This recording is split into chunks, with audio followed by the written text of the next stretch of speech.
also an issue around the jewel of the industry in the Eastern Cape that's struggling to retain its sparkle. That's amid these rolling blackouts and the rising production costs. Business owners in East London say that resuscitating businesses in a post-COVID era has been made worse by a fragile electricity system.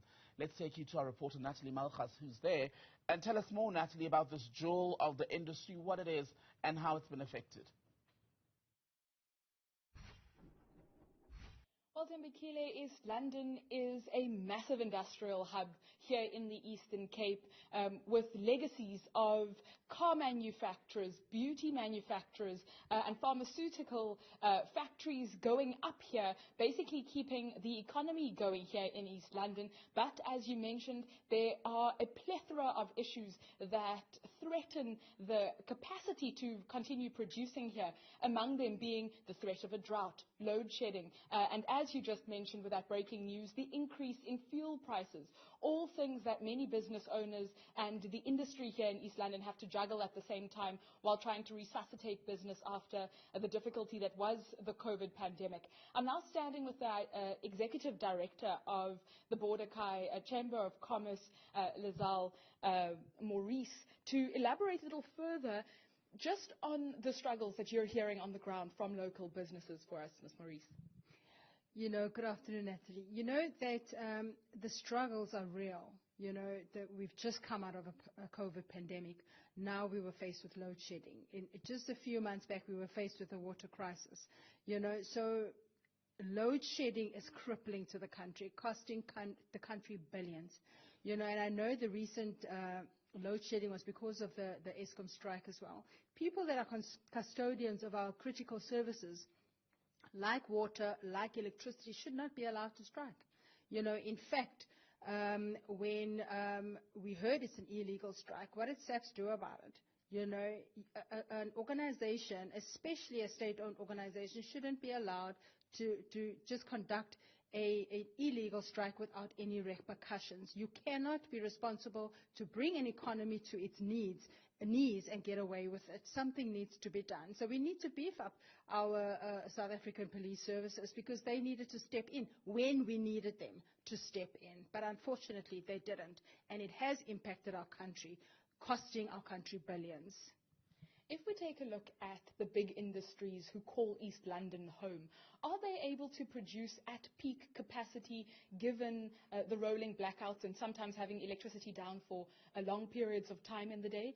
Are we able to maintain a high level of production coming out of East London? Definitely production will be impacted, especially with a highly mechanized industry like your car manufacturers, your factories, etc. If they're highly mechanized, they will need a reliable electricity supply. And if they don't have that, it definitely, impacts on their productivity. Also, there are those suppliers that supply to your car manufacturers, like your car seats, etc. They will also be, impacted. So if there are delays, it delays the actual output at the end of the day. So definitely, great impact. The electricity, load shedding has severely impacted our economy here in East London.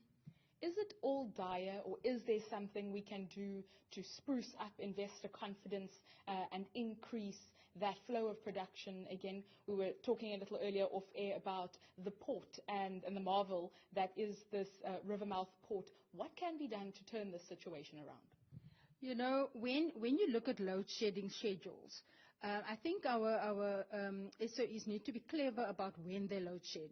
You cannot load shed in your peak production times as well. So they need to be more clever about that.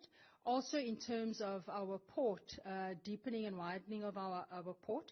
At the moment, all our imports go to Nelson Mandela Port, and then it comes either on a feeder vessel, a truck or rail to East London, further increasing the cost of logistics. And with the increase in fuel price, it impacts on the cost of commodities at the end of the day, which is passed down to families.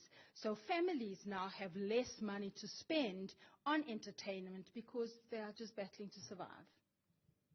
Thank you very much, Ms. Maurice. Tembekile, as you heard, this isn't just a lofty issue that only the executive directors of big business are feeling. This impacts down to the man on the street, his earning capabilities and his spending power, all of which get diminished with the rising cost of goods and production. And here in the Eastern Cape, in East London particularly, the jewel of big industry is struggling to retain its sparkle and keep its maximum capacity of production going. Natalie, Malgas, good to have you. Thank you.